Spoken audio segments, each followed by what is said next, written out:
It is a story the News4 Jax team was first to inform the public about last year, the spill of thousands of tons of coal ash into the ocean off the coast of Atlantic Beach. Today, the Jacksonville Waterways Commission discussed better ways to respond to marine incidents like this one, and when they occur, how the commission can be first to inform the public. Tarek is joining us now with more. Tarek? Well, State Senator Audrey Gibson, who sits on the Waterways Commission, told me that they're trying to determine the best way to alert the public about an offshore spill, which was alarming but wasn't necessarily an emergency or a disaster. There was also a discussion about city officials getting a better grasp on who's responsible for transporting products like coal ash into Jacksonville and who's responsible for managing a cleanup like this.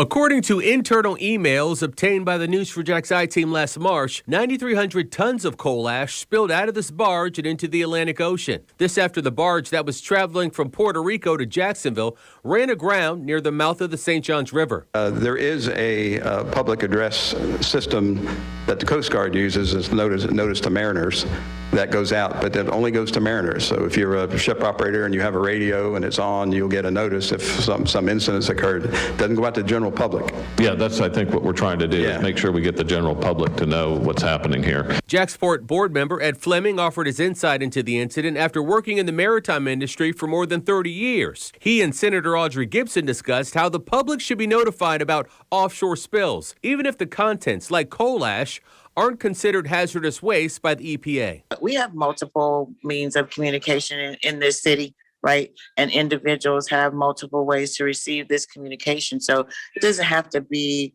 an amber alert or a silver alert in that respect, but certainly a text message as is used all the time. The city has a system, I do believe, where it can say there was an incident with the barge. It was the News4 Jax team and not Jacksonville city officials who alerted the public to the offshore spill. And to this day, city officials say they still don't have the official incident report from the federal government detailing precisely what happened. With so many entities involved, including the port, the Coast Guard, the owners of the barge and the tugboat, and the Puerto Rican shippers of the coal ash, city leaders want to improve their plans for managing incidents that could harm the environment.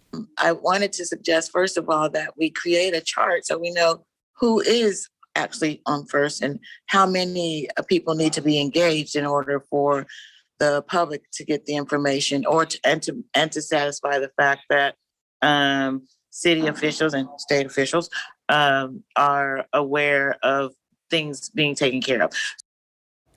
The Environmental Protection Agency found that the offshore spill did very little harm to the environment, and they fined the company responsible some $38,000. Now, panel members also put in another Freedom of Information Act request for the incident report, which they have yet to receive from the government. Mary?